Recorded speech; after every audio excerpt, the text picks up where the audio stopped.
ఈ వీడియోలో ఏంటంటే అడవి ప్రాంతంలో ఉన్నామన్నమాట. దట్టమైన అడవులు ఎటు చూసినా మనకు ఇక్కడ.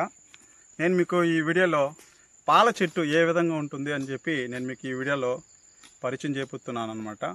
పాల చెట్టు ఎందుకు యూజ్ అవుతుందంటే శుభకార్యాలకు, ఇప్పుడు వివాహానికి సంబంధించి, అదేవిధంగా మనకు గృహప్రవేశానికి సంబంధించి ఏ యొక్క శుభకార్యానికైనా కూడాను పాల కొయ్య అనేది చాలా ఇంపార్టెంట్ అనమాట.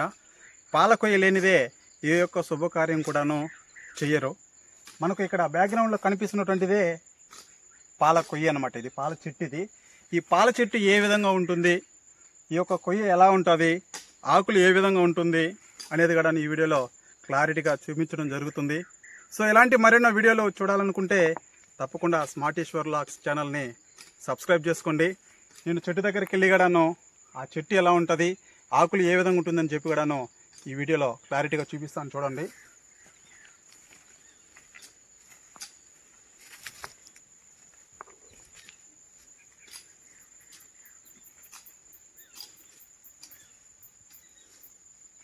మనకు ఇదేనమాట. ఇంకా కొంచెం ముందుకు గట్రా అంటే పర్వాలేదండి. మనకు ఇదే అనమాట పాల చెట్టు. ఈ పాల చెట్టు ఏ విధంగా ఉంటుంది అంటే కొయ్యలు ఇలా ఉంటుంది. అదేవిధంగా తీసుకుంటే ఆకులైతే ఇలా ఉంటుందన్నమాట. ఈ చెట్లలో కూడా మనకు పండ్లు అనేది రావడం జరుగుతుందండి. అది ఎప్పుడు వస్తుందంటే చెట్టు వయసును బట్టి ఈ యొక్క పాల చెట్లలో మనకు కాపు కాయడం అనేది జరుగుతుంది. చిన్న చెట్లు అయితే 2 years 1 కాపు కాయడం జరుగుతుంది. అదేవిధంగా 5 years చెట్లు పైబడినటువంటి చెట్లు అయితే మనకు ఇయర్లీ వన్స్ అనేది కాపు కాయడం జరుగుతుంది. ఈ చెట్లలో పండ్లు మనము తినడం వలన యవ్వన శక్తిని పెంచేటటువంటి గుణాలు చాలా ఉన్నాయండి. ఇప్పుడు మనము లక్షలు పెట్టి ఇల్లు కడుతూ ఉంటాము. ఇల్లు కట్టిన తర్వాత చివరకు గృహప్రవేశము చేయాలి. ఆ తరువాత వివాహ శుభకార్యాలు చేస్తూ ఉంటాము.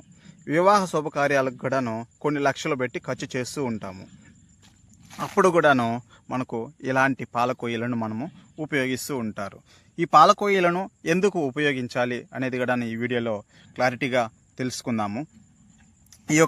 ఈ పాల కొయ్య అనేది మనము ఇండ్లకు శంకుస్థాపన చేసేటప్పుడు, గృహప్రవేశం చేసేటప్పుడు, శంకుస్థాపన చేసేటప్పుడు శంఖంలో గుణనాదంలో శంఖం పెట్టాలి అనేసి అంటూ ఉంటారు కదండి శంకుస్థాపన చేసేటప్పుడు.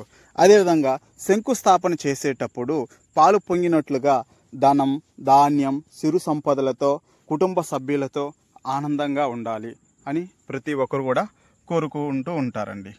ఇలాంటి మనం హ్యాపీగా ఉండాలి, మనము కొన్ని లక్షలు పెట్టి ఇల్లు కట్టినప్పుడు ఆ గృహప్రవేశానికి చేసేటప్పుడు కూడాను ఇలాంటి మనం హ్యాపీగా ఉండాలంటే ఇలాంటి పాల చెట్లను ఉపయోగించాల్సిందే. ఈ చెట్టు ఏ విధంగా ఉంటుందని చెప్పి కూడా నేను మీకు క్లారిటీగా చూపిస్తున్నాను. చెట్టు కొమ్మలైతే ఈ విధంగా ఉంటుంది, చెట్టు అయితే ఇలా ఉంటుంది. మనకి ఇక్కడ కనిపిస్తున్నటువంటి చెట్టు సుమారు 2 నుంచి 3 సంవత్సరాల మధ్య కాలంలో ఉన్నటువంటి చెట్టు అని చెప్పుకోవచ్చు. అదేవిధంగా మన గుట్టల ప్రాంతాలలో మనకు చిన్న చిన్న చెట్లు కనిపిస్తూ ఉంటాయి. అడవి ప్రాంతాల్లో మనకు చాలా పెద్ద చెట్లు కనిపిస్తూ ఉంటాయి. అడవికి వెళ్ళి నరుక్క రావడానికి చాలా దూరం అని చెప్పి అంత దూరం ఎవరు కూడా వెళ్ళరు పెద్దగా. కాబట్టి అక్కడ చాలా పెద్ద పెద్ద చెట్లు ఉంటాయన్నమాట. ఇక్కడ మనకు దగ్గరలోకి వెళ్ళి బిన్న తొందరగా నరుక్కొని వచ్చేస్తూ ఉంటారనమాట. ఇలాంటి మరిన్నో వీడియోల కోసము స్మార్టీశ్వర్ వ్లాగ్స్ ఛానల్ని సబ్స్క్రైబ్ చేసుకోండి. చూసారు కదా ఇలా ఉంటుంది మనకి చెట్టు అయితే. చాలా థ్యాంక్ యూ సో మచ్.